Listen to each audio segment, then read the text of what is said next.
Okay, so we were talking about Gupta Empire. तो इसमें कुछ चीजें रह गई थी बताने की। हमने स्टेट ऑफ बुद्धिज्म के बारे में किया और भगवतिज्म के ओरिजिन के बारे में भी किया। तो भगवतिज्म बेसिकली मार्क्ड बाय भक्ति एंड अहिंसा। तो जो भक्ति कल्चर है, भक्ति ट्रेडिशन और भक्ति मूवमेंट भी जिसको बोलते हैं, वो यहाँ से ही शुरू हुई गुप्ता पीरियड से। And Vishnu became identical with the legendary hero of the Vrishni tribe, ठीक है, living in western India, was known as Krishna Vasudev.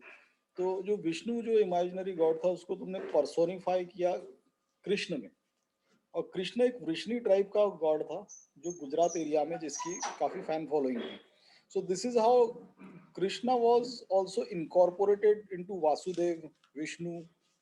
इधर नारायण जो एक नॉन ट्राइब, एक नॉन वैदिक या नॉन आर्यन गॉड था, उसको तुमने विष्णु में इनकॉर्पोरेट कर लिया। In fact attempts were made to incorporate Buddha also as one of the avatars of Vishnu, लेकिन वो इतना सक्सेसफुल नहीं हुआ। बट अदर्स, तो इस वे में कई सारे गॉड्स जो लोकल एरियाज में पॉपुलर थे, उनको विष्णु के स्वरूप में पूजना शुरू किया। तो उस वजह से बेसिकली देर दिस द वैदिक रिलीजन गॉट इंटीग्रेटेड। एंड फिर बाद में महाभारत में भी, जो महाभारत का भी हमने बताया था कि जो कंपाइलेशन है वो 1400 साल तक चला। 4th century एडी में फाइनल महाभारत कंपाइल हुआ। तो जो फाइनल कंपाइलेशंस थे उसमें उसमें भी फिर जो कृष्ण था, कृष्ण को विष्णु का अवतार, या विष्णु ही कृष्ण और विष्णु एक ही है, ये दिखाते हुए उसको अर्जुन और कृष्ण का संवाद उसमें इनकॉर्पोरेट किया गया, जो कि फिर एक अलग बुक की फॉर्म में भी उसको रीड किया जाता है, विच इज द गीता। ठीक है। So by 200 BC the three streams of worshippers and their gods merged into one, and this resulted in the creation of Bhagavatism और वैष्णविज्म। ठीक है। तो 200 BC में से जो वैष्णविज्म की शुरुआत, अब जैसे हमने पहले भी देखा था कि कुछ कुशन और शाका रूलर्स ने भी वैष्णविज्म में अपना बिलीफ दिखाया था। इनफैक्ट जो लास्ट कुशन रूलर था उसका नाम ही वासुदेव था। सो नौ भगवतिज्म के साथ एक खास चीज है कि वो बेसिकली भक्ति ट्रेडिशन को रिप्रेजेंट करता है और वो अहिंसा को भी रिप्रेजेंट करता है।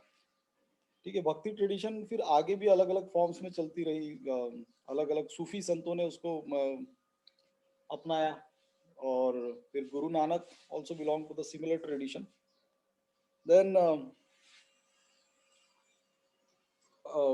बेसिकली ये जो भगवतिज्म और अहिंसा को प्रोपोगेट करने का एक मेन रीजन था, वो वही था जो बुद्धा का था, and that was to preserve the cattle wealth and non killing of animals basically made many people vegetarians. So vegetarianism की भी इंडिया में जो ओरिजिन है वो यहीं से शुरुआत होती है। वैसे तो बुद्धा के टाइम से उसकी शुरुआत हो गई थी। फिर जब हिंदुइज्म रिवाइव हुआ तो हिंदुइज्म में भी वेजिटेरियनिज्म को प्रमोट किया गया, and that continued. So otherwise the entire India was earlier non-vegetarians, and the most preferred form of meat was of beef. Okay, then ये जो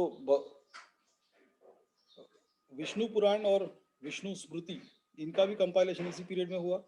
I told you earlier that Mahayana Buddhism was overshadowed by this Bhagavatism and Vaishnavism, because मतलब overshadowed का इसमें क्या हुआ कि the same wine, old wine was presented in a new bottle, but now this wine became more popular. It is like that. So ultimately जो नया Vaishnavism आया उसमें सारी डॉक्ट्रिन्स महायान बुद्धिज्म से ही थी, जैसे कि अहिंसा होना, देन लव यानी way of life, abstain from killing, stealing, ये सारी चीजें जो उसमें आई बाद में, वो बेसिकली महायान बुद्धिज्म से है। और महायान बुद्धिज्म से उसमें सबसे बड़ी चीज जो एक आई वो है मूर्ति पूजा की। सो जो ग्रीक इन्फ्लुएंस है, जो एंथ्रोमॉर्फिक फॉर्म ऑफ स्कल्पटिंग इंडिया में आया था, in which human-like sculptures were made. So the first human-like sculptures that were made in India in a large scale were that of Buddha only. और बुद्धा की ही idol worship शुरू हुई, जो जो कनिष्क ने जो फोर्थ बुद्धिस्ट काउंसिल कश्मीर में बुलाई थी, जहां पर हीनयान और महायान बुद्धिज्म बुद्धिज्म स्प्लिट हुआ था, जिसमें हीनयान और महायान में, तो Mahayana Buddhism was called the greater wheel and Hinayana was called the lesser wheel. तो महायान बुद्धिज्म ने बेसिकली मूर्ति पूजा, बुद्धा की ही मूर्ति बना के बुद्धा की पूजा करना शुरू किया, तो वही फिर भगवतिज्म और हिंदुइज्म में आ गया कि फिर अब हिंदू गॉड्स की मूर्ति बनाना और उसकी पूजा शुरू करना, फिर हिंदू गॉड्स को तुमने टेम्पल्स में भी रखना शुरू कर दिया. And the culture of temples also started from the Gupta period. So the system of idol worship and temples were not part of the original Vedic religion that we have already seen, because in Rigvedic period जो worship होती थी वो यज्ञों के through होती थी और उसमें सैक्रिफाइसेस होती थी. Okay, and that then temple tradition continued and it still continues. Okay. So in fact जितने 19th सेंचुरी के सोशल रिफॉर्मर्स थे एंड इंक्लूडिंग स्वामी विवेकानंद और जितने भी सोशल रिफॉर्मर्स थे, उनको जो हिंदुइज्म में एक मेजर रिफॉर्म करना था, उसमें से एक सबसे बड़ा रिफॉर्म यही था कि मूर्ति पूजा नहीं करनी है, उसकी हिंदुइज्म के फिलोसॉफिकल बेसिस पे जाना है, क्योंकि मूर्ति पूजा से आदमी बाकी सब कुछ भूल जाता है और वो पूजा पाठ में ही सारा टाइम वेस्ट करता है. सो ये उनका कहना था सोशल रिफॉर्मर्स का. ओके, सो बाय 6th सेंचुरी एडी अब विष्णु को तुमने देखा कि कैसे ओवरऑल एक बड़ा गॉड बना दिया, और by the end of 6th century AD he was also included in the trinity of gods. तो now Brahma, Vishnu, Mahesh became the trinity of Hinduism. So one is the creator, one is the preserver, and other is the destroyer. Brahma is the creator, Shiva is the destroyer, and Vishnu became the preserver. So this is how the trinity was complete, and तब से वो अभी तक चल ही रहा है. So after 6th century BC, several texts were written to popularize the virtues of worshipping Vishnu. And उसमें से सबसे इंपॉर्टेंट जो पुराण इमर्ज होके आया, दैट वाज द भगवत पुराण. ठीक है. देन विष्णु आश्रम नामा was also composed, which comprised of prayers regarding Vishnu. Now a few Gupta rulers were also worshippers of Shiva, लेकिन ये मेजर विष्णु का ही तब से प्रचलन रहा है. गुप्ता रूल में विष्णु सबसे इंपॉर्टेंट गॉड था. अब इसमें एक सबसे इंपॉर्टेंट चीज जो क्लियरली एनसीईआरटी में भी लिखी है वो ये है कि idol worship in the temples became a common feature of Hinduism from the Gupta period onwards. Okay, so it is clearly written that before that idol worship was not an integral part of Hinduism.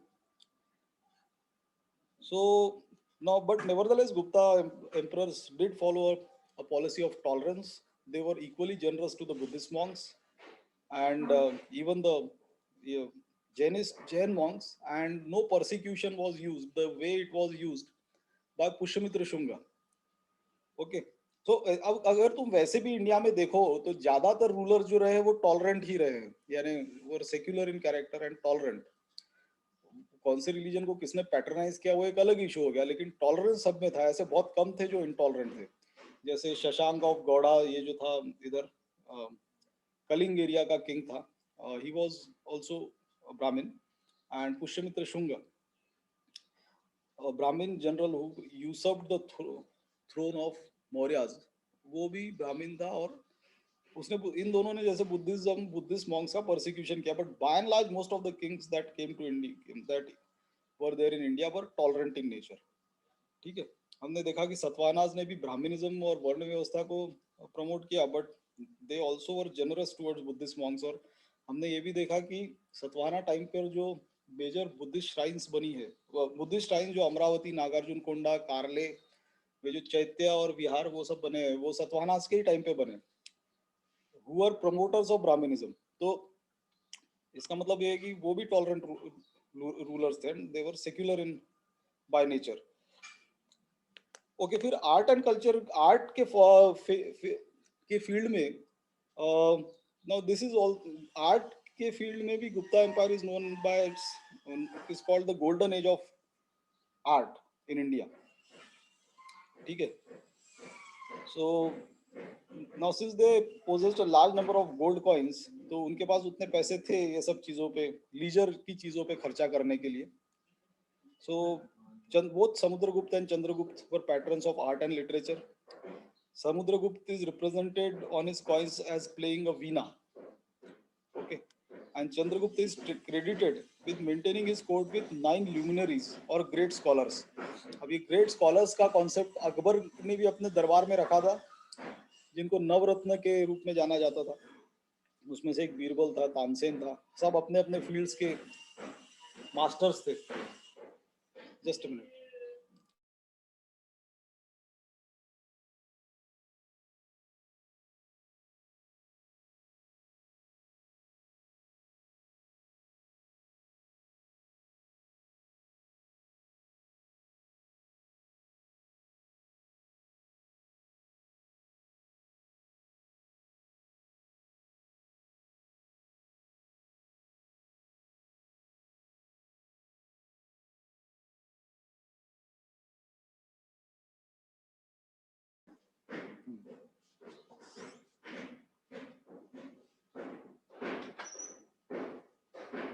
Okay. सो अब एक Gupta period में एक बुद्धा की 2 metre high bronze image मिली है Gupta period की. और एक एक मतलब उसमें लिटरेचर में लिखा है कि एक 25 मीटर ऊंची बुद्धा की इमेज ब्रॉन्ज की बनी हुई थी, लेकिन वो कहीं मिली नहीं है एक्सकैवेशंस में अभी तक. मे भी कहीं दबी होगी, कहाँ होगी पता नहीं, तो कहीं ना कभी इन फ्यूचर भी मिल सकती है. But it is written clearly in the Gupta literature. So Gupta period also saw various images of Buddha, Sarnath Mathura में. फिर Ajanta paintings are associated with Gupta period. Ajanta Ellora की जो केव्स है, अब वो खैर उसमें तो कई सारे डायनेस्टीज का कंट्रीब्यूशन रहा है, एक अकेले गुप्तास का ही नहीं था. उसमें चालुक्यास का भी अपना रोल था और अलग अलग इनका था. देन एक 7th सेंचुरी एडी में की एक कोई ये है जिसमें गुप्ता के बुद्धा के लाइफ की वेरियस स्टेजेस को मूर्ति के रूप में, मूर्तियों के रूप में और पेंटिंग्स के रूप में प्रेजेंट किया गया है, और वो भी अजंता में है. Now since they were also supporters of Brahminism, for the first time we get in Gupta period images of Vishnu, Shiva and some other Hindu gods. तो जो विष्णु की मूर्ति है, ब्रह्म की मूर्ति है, शिव भगवान जो हम अभी देखते हैं, शिवा का जो अवतार देखते हैं, उसकी जो मूर्ति है वो बननी गुप्ता पीरियड से शुरू हुई. उसके पहले तक वो एक इमेजिनेशन में बसते थे शिव जी. बट गुप्ता पीरियड का जो आर्किटेक्चर था वो थोड़ा पुअर क्वालिटी का था. क्यों, तो उनके जो टेम्पल्स वगैरह थे वो कोई लॉन्ग सर्वाइविंग नहीं, भले टेम्पल का कल्चर उन्होंने शुरू किया था, लेकिन ऐसे long lasting and surviving temples Gupta period के नॉर्दर्न इंडिया में तुमको हार्डली देखने को मिलेंगे. जैसे कि उसके 100-150 साल बाद के जो टेम्पल्स है वो अभी भी वैसे के वैसे ही है साउथ इंडिया में जो पाए जाते हैं. ठीक है. So they were not very good in architecture, this only shows. And the Buddhist university Nalanda was set up in the 5th century, and its earliest structure was made up of bricks, and it also belongs to this period. तो अगर तुम नालंदा की भी वो photos देखोगे, अभी ये PPTs में वो उसकी फोटोज रखी है मैंने, तो they were basically the university was not made of strong stone blocks, वो ब्रिक मेड थी. सो इसीलिए वो डिस्ट्रॉय हो गई होगी उसकी बिल्डिंग्स कई सारी. फिर भी उसके कुछ रिमेन्स है जिससे पता लगता है कि वो एक काफी बड़ा स्ट्रक्चर रहा होगा. फिर लिटरेचर के फील्ड में ना गुप्ता पीरियड जो है वो एक it is a remarkable period in the production of secular literature. To this period belong 13 plays written by Bhasha. Then Mrichakatika, the little clay card, was written by Shudrak. Okay, now Mrichakatika is also a famous story, and it is also one of the classics of Indian literature. Now it deals with the love affair of a poor Brahmin priest with a beautiful daughter of a courtesan. Now it is considered as one of the best dramas of ancient India. Then Kalidas wrote Abhijan Shakuntalam, which is nothing but a love story between the king Dushyant and Shakuntala. ठीक है. Or Abhijan Shakuntalam was also one of the earliest works that was translated in European languages, or it still remains one of the top. It comes under the top 50 classics of world literature. ठीक है. अब ये एक और इन सबके खासियत थी कि दो टाइप की बुक्स, ये जो बुक्स जितनी भी गुप्ता पीरियड में लिखी गई थी, इनकी दो खासियतें थी. तो उसमें एक चीज ये थी कि all books were basically comedies, उसमें कोई ट्रेजेडी नहीं थी. ठीक है. And they were comedies and well written stories. उसमें कोई ट्रेजिक एंड हो रहा है या ट्रेजेडी जिसको होता है ना, ट्रेजिक स्टोरी, वैसी स्टोरीज नहीं थी. और दूसरा उसमें एक क्लियरली उभर के बात यह आती है कि people did not speak the same languages. The people of higher and lower varnas did not speak the same languages.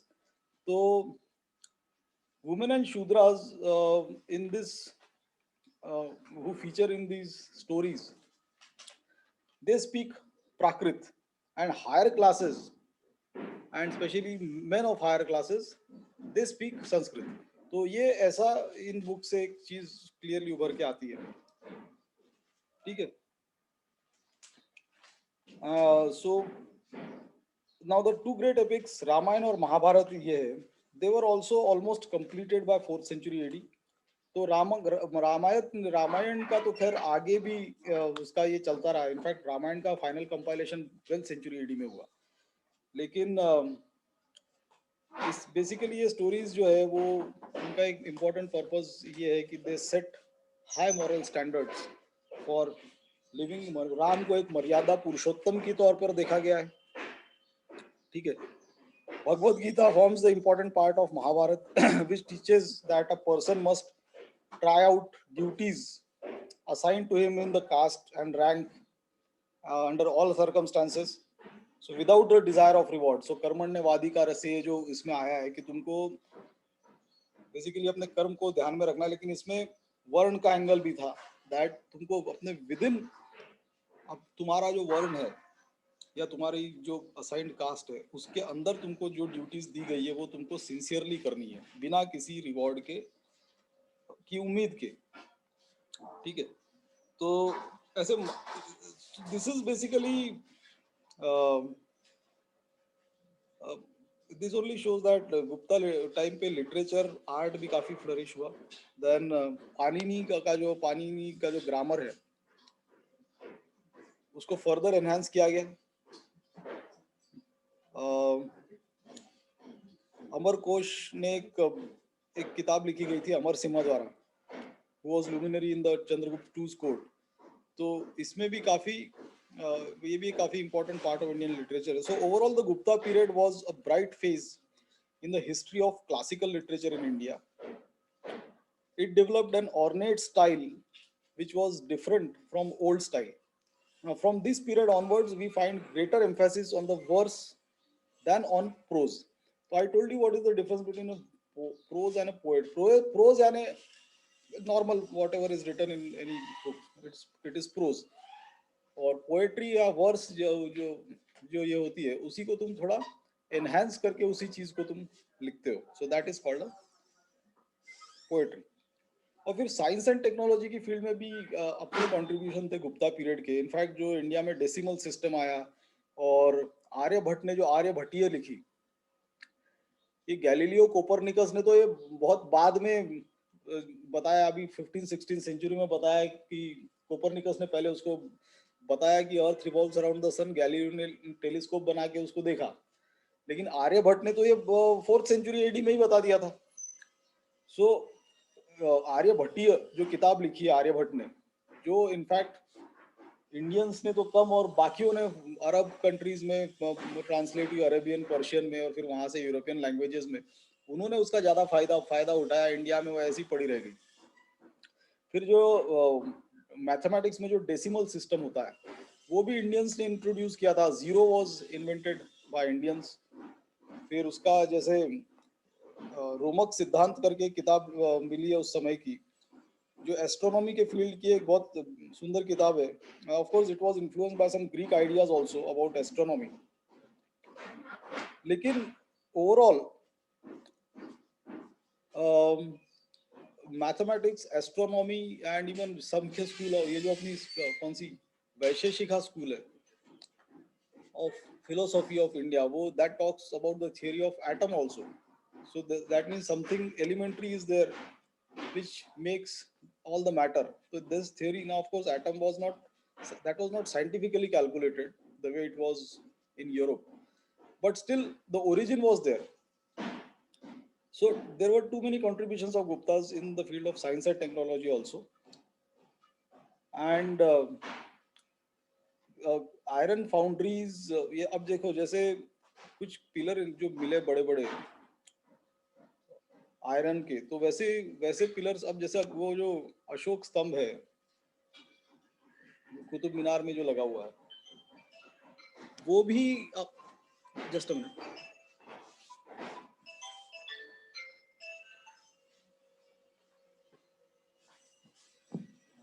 Qutub Minar में जो अशोक स्तंभ